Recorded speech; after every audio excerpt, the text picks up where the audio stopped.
Отандық әнші Наркенже Серікбаева бұдан бұлай орамал тағатын мәлім етті. Өнер иесі бұл жаңалығымен Instagram желісінде бөлісті. Аллаға сансыз шүкірлер, мақтау мадақтар. Пайғамбарымыз оған Алланың сәлемі мен игілігі болсын, сансыз салауаттар болсын. Ақ жаулықты анамыз ақ жүрегімен, ақ тілегімен сыйлығын берді.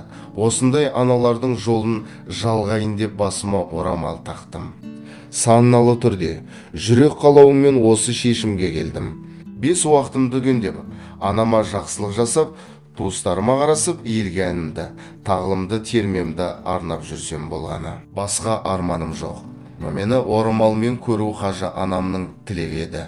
Әу бастан. Аллам разы болса, анам риза болса болды.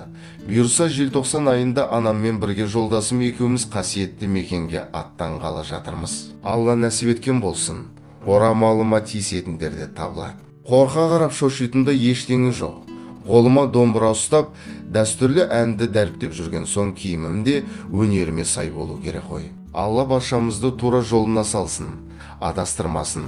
Менің оқырмандарым мені түсінеді, қолдайды деп ойлаймын. Сіздерді жақсы көрем талғамы, биік тыңдарманым. Сіздерге деген құрметім биік. Қыздарымыз ибалы, ұлдарымыз намысты болсын, деді Наркенже.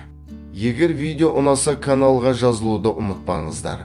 Видеоны ұсынған Айс KZ каналы.